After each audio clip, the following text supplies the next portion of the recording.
रामायण केवल एक महाकाव्य ही नहीं, बल्कि एक दैवीय इतिहास भी है। इसमें ऐसे कई रहस्यमय प्रसंग हैं जिन पर बहुत कम चर्चा होती है।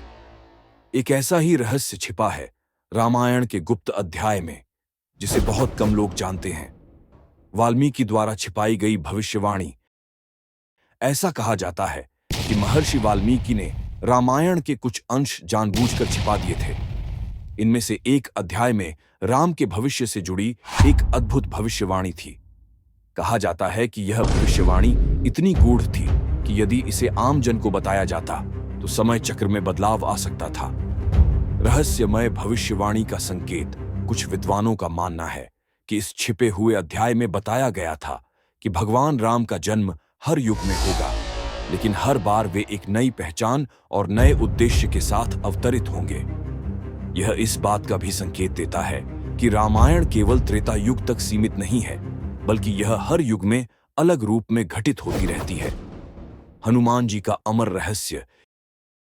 एक और रहस्यमय कथा यह कहती है कि हनुमान जी, जो स्वयं भगवान शिव के अवतार माने जाते हैं, आज भी इस संसार में विचरण कर रहे हैं।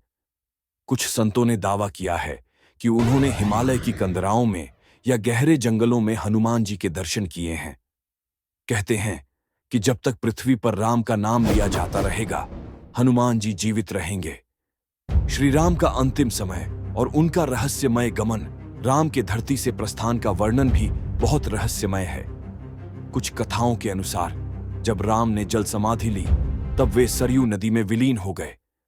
लेकिन कुछ मान्यताओं के अनुसार वे अपने वास्तविक स्वरूप में बैकुंठ धाम चले गए और उनकी आत्मा का अदृश्य रूप अभी भी भक्तों की रक्षा करता है।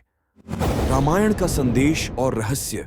रामायण केवल एक कथा नहीं, बल्कि यह एक आध्यात्मिक रहस्य भी है, जो यह दर्शाता है कि सत्य, धर्म और भक्ति हर युग में किसी न किसी रूप में प्रकट होते हैं। यह हमें यह भी बताता है कि भगवान राम केवल एक ऐतिहासिक चरित्र नहीं, बल्कि एक अनंत चेतना है जो समय समय पर प्रकट होती रहती है।